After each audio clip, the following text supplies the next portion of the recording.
Good morning, class 7th. How are you all? I hope you all are well. This is your social science class. Please take out your Go for Social Science Part 7 book. Now open page number P221. In our last class we have talked about equality. हमने किसके बारे में पढ़ा था? Equality के बारे में पढ़ा था, है ना? तो आज हम क्या पढ़ेंगे? About the 6 fundamental rights. हमारे जो 6 फंडामेंटल राइट्स हैं उसके बारे में पढ़ेंगे हम.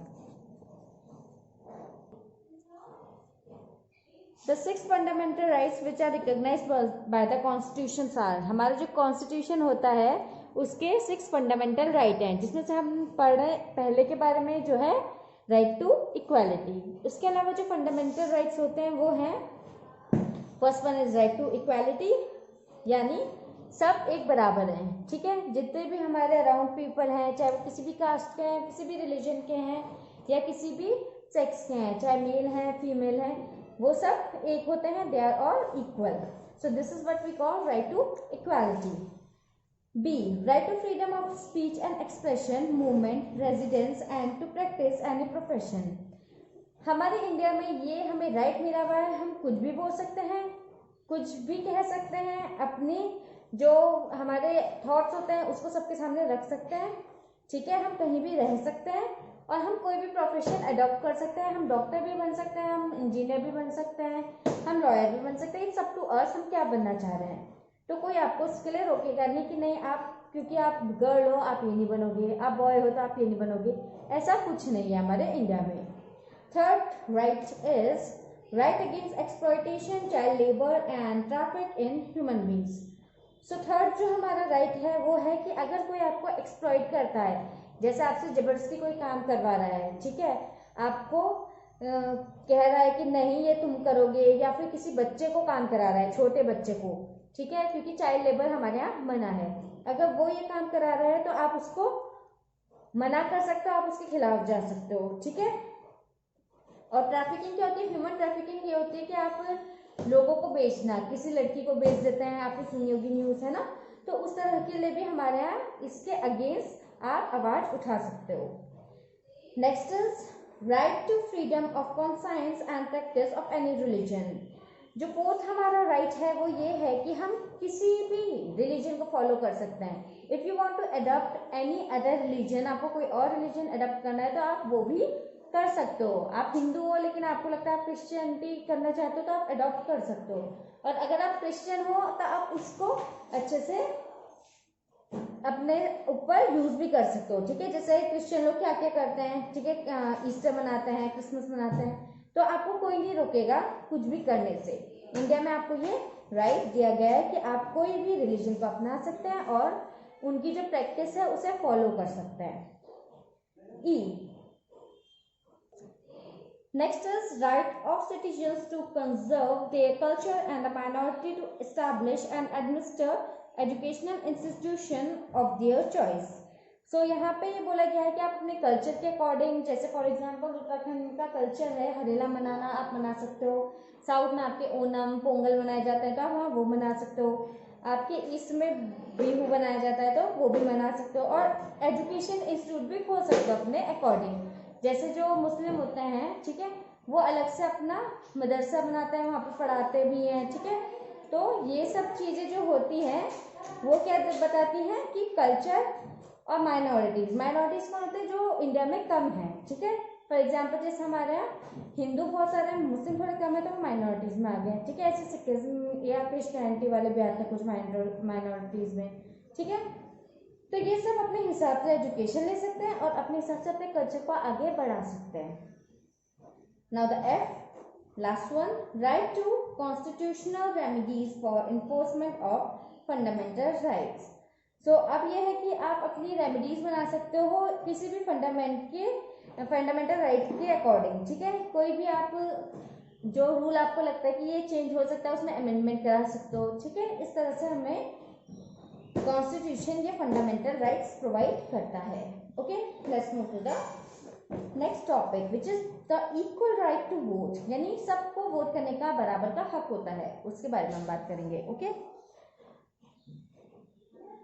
Here In India, every citizen above the age of 18 years, whether male or female, irrespective of class, educational qualification, employment status, financial status, has the right to exercise his or her vote. So, India में कोई भी citizen है जो कि 18 year से above का है, 18 साल से ऊपर का है, चाहे वो मेल हो, फीमेल हो, लड़का हो, लड़की हो, किसी भी कास्ट का हो, किसी भी रिलीजन का हो, किसी भी स्टेटस का हो, वो अपना वोट दे सकते हैं. The universal adult franchise is an important characteristics of any democratic society.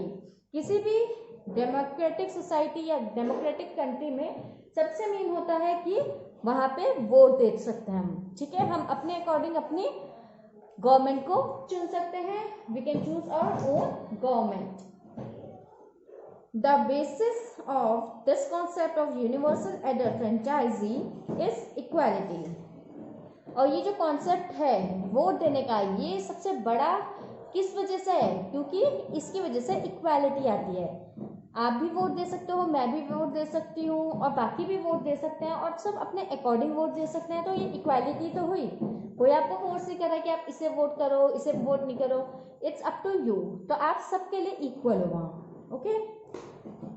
This allows every citizen equal right in the selection of representatives and does have a say in the working. Let's move to the next page, which is P220 of a democracy. This is an important instrument of social equality. So हमारी जो democracy है, जैसे ma'am ने अभी थोड़ी देर पहले आपको बताया था कि हम किसी को भी चुन सकते हैं, हम किसी को भी वोट कर सकते हैं, और वो फिर गवर्नमेंट जो होगी वो हमारी चॉइस की बनेगी. जैसे हमने पहले भी पढ़ा था, democracy is for the people, by the people end of the people, पढ़ा था ना. तो वही चीज़ है कि अगर आप चूज कर रहे हो तो वो आपके अकॉर्डिंग ही चल रहा है. This is an important instrument of social equality. ये बहुत बड़ा इंस्ट्रूमेंट है एक सोशल इक्वालिटी के लिए, कि सब बराबर हैं. इसके लिए बहुत बड़ा इंस्ट्रूमेंट माना जाएगा, क्योंकि आप अपनी पसंद से क्या चूज कर रहे हैं? अपनी गवर्नमेंट चूज कर रहे हैं. How people use it to their advantage is what makes it powerful.